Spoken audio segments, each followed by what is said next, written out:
Fantastic. Let's talk about some of the other signings over the summer. The Brit boys are back. That's great news. Yeah, no, it was, we obviously had wrapped a couple of them up on 2-year deals last season, and the plan was to keep that British core in place, and they're so vital for us, I think, and from a playing perspective, also, especially at the start of the year when you got all these new guys coming in and they're transitioning to a new country and a new league, and that's not just because they're British. It's a testament to the type of people that we have with our British group, and they're all good guys. They all take their time to go out of their way and help these guys transition and get settled in. So that's David Clements, that's Ross Venus, also Luke Ferrara, who we saw playing for Team GB. He did a good job. Yeah, he did. No, I was thrilled for Luke to make that GB roster, and to experience what he got to along with those other guys is something he'll never forget. But he had a fantastic season for us last season, and we're looking to build on that.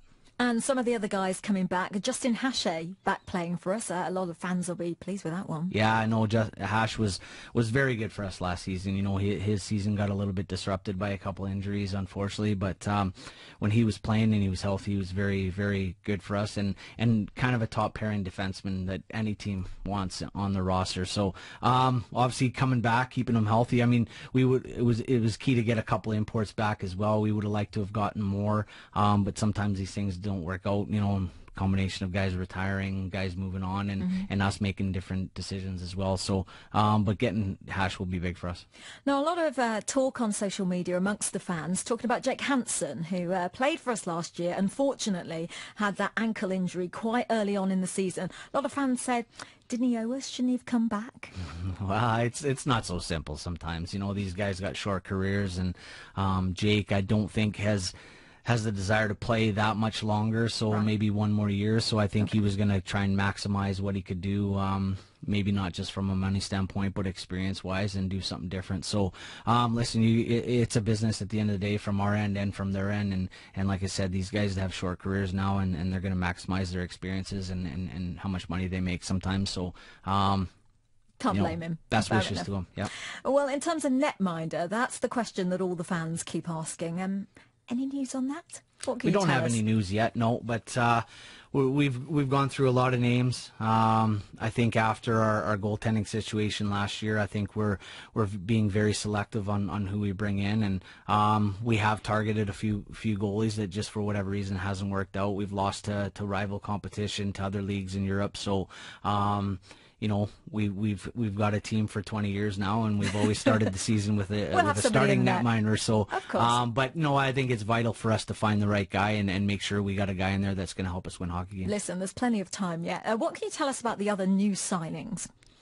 Well, I really like our back end. I think certainly on paper, I think this will be our strongest defensive core to date. Now, it's not always 100%, not always perfect this time of year, but certainly on paper, I like what we got in Drew Schistel. I think coming off a playoff championship with the Cardiff Devils, he's another guy with good size but with mobility.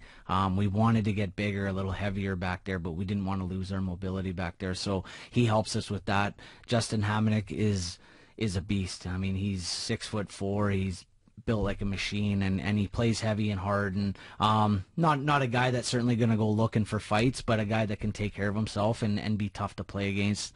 Adding two young guys like Dylan Eistad and Chris Polkamp, I'm very excited about, and I know at times in the UK there's maybe a little less knowledge about these NCAA guys, but it's a phenomenal level. Guys are signing NHL contracts straight out of that league, and these guys both played at good programs. Chris just recently at Bowling Green University made the NCAA tournament, was a top 4 defenseman. So to get these guys is not just a testament to the organization, but the league itself, because I think 5-6 years ago, these guys weren't looking to come to the UK, and now they are because the league has moved on. Absolutely right. Standard of UK hockey particularly, definitely on the rise, and when we look at Team GB and their achievements, that shows that. Every season there are always a couple of fans that are kind of players that are fans' favourites. They kind of stand out, they've got a lot of personality, they've got a bit of swagger. Who's it going to be this year? Well, I think certainly David Brohl is going to be a fan favourite. I don't just think for his his style of play, but also his personality. He engages with the fans. He's active in the community, and then again on top of that, his playing style. He's a big, rugged winger, and he'll play physical, but he's got some skill as well. And that was the main reason for that decision is that he brings us that presence, but he also can play. And finally, you know, what do you see for the season? Nobody's got a crystal ball, and there's tough competition in the Elite League. But how do you predict this season? Well, I think it's going to be, similar to last year in regards to the league. I think there's going to be a fine line. I mean, last year it was, I believe, from 10th to 3rd place, it was something like 10 points. I mean, that's a lot of lucky bounces and unlucky bounces, or whatever the case, bad calls, good calls. So I think it's going to be competitive. I'm looking at some of the other signings across the league, and some coaches are doing great jobs, and I think it's going to be another competitive season where there's a lot of exciting games. Can't wait. Look forward to it. Thank you so much this morning, and looking forward to this brand new signing. Andrew Johnson is the new man to add to the Blaze roster.